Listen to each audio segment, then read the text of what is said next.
I've had this feeling, and I bet you have too. That feeling where you're doing everything you're supposed to, working harder, staying up later, just pushing through. But instead of getting ahead, you just feel more and more stuck. We're all told that the grind is the secret sauce, right? But what if it's actually the very thing that's poisoning the well? No, seriously, just take a second and think about that. Is all that effort, all that grit and struggle actually draining you? Is it taking away the very strength you need to actually win the game? Oh man, we all know this moment, don't we? It's 2 in the morning, the only sound is the hum of your computer, and you're staring at that screen, and there's this heavy feeling in your gut that you are just spinning your wheels in a battle that has no end in sight. It feels like this war is just gonna last forever. Okay, so let's dig into this because there's a huge shift in perspective that's waiting for us. And it comes from, of all places, a 2,500-year-old Chinese general, a guy named Sun Tzu. And believe it or not, he saw this exact problem playing out thousands of years ago. And this is where it gets really interesting. Look at this contrast. Our whole modern hustle culture screams, endless campaigns lead to glory, grind 24/7. But Sun Tzu, his core message in The Art of War is the complete opposite. He straight up says that prolonged warfare, or for us, the endless grind, it doesn't just make you tired, he says it will literally ruin you. It just drains your resources, it crushes your morale, and in the end, it pretty much guarantees you're gonna lose. So what do we do? How do we get out of this trap?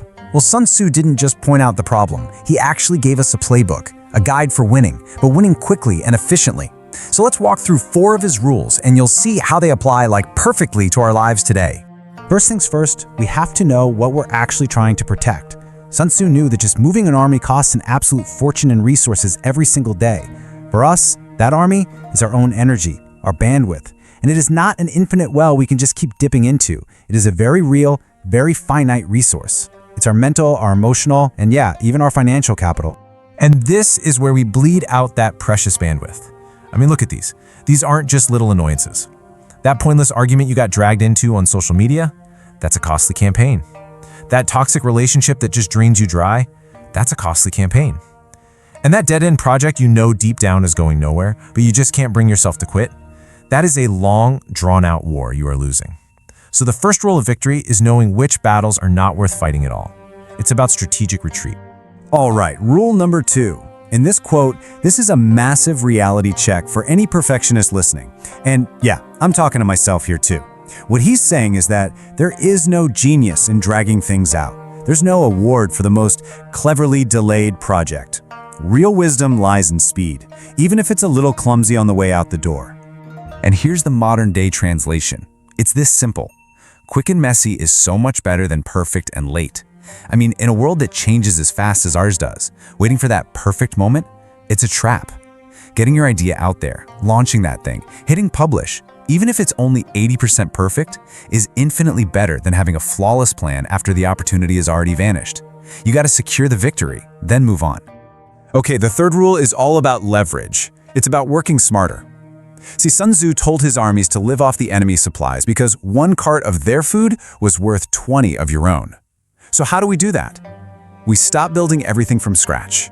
We use existing tools, we use AI models, we study what our competitors are already doing right. You use the momentum that's already out there in the world instead of burning all of your own fuel just to get started. And that brings us to the last rule, which this one might be the most powerful of them all. It's captured in this one amazing detail from his strategy. When his soldiers captured enemy chariots, they didn't just break them or burn them, they repurposed them, they integrated them. They literally made the enemy's strength their own. This is exactly how we need to treat our own challenges. Every single setback, every failure, every difficult client, it contains a chariot that we can capture and use.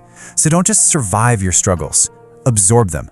Ask yourself, what new skill did this force me to learn? Who did I meet because of this? How did this make me tougher? This is how you make sure that every setback doesn't just fail to defeat you, it actually makes you stronger for the next fight. So, what's the big idea here? What does all this really boil down to? It's about completely redefining what winning even looks like. Winning isn't about who can endure the most pain. It's not about who works the most hours. The real victory is found in being effective, in moving with clarity, and in protecting your own strength for the battles that truly matter. This right here, this is the bottom line. This should be your new mantra. Your goal is victory, the outcome, not the campaign itself. The struggle isn't the prize. The longer you stay in a grinding, stressful fight, the weaker you get. Real, lasting success belongs to the people who can move decisively, save their energy, and win the war while they still have the strength left to actually enjoy the peace that comes after.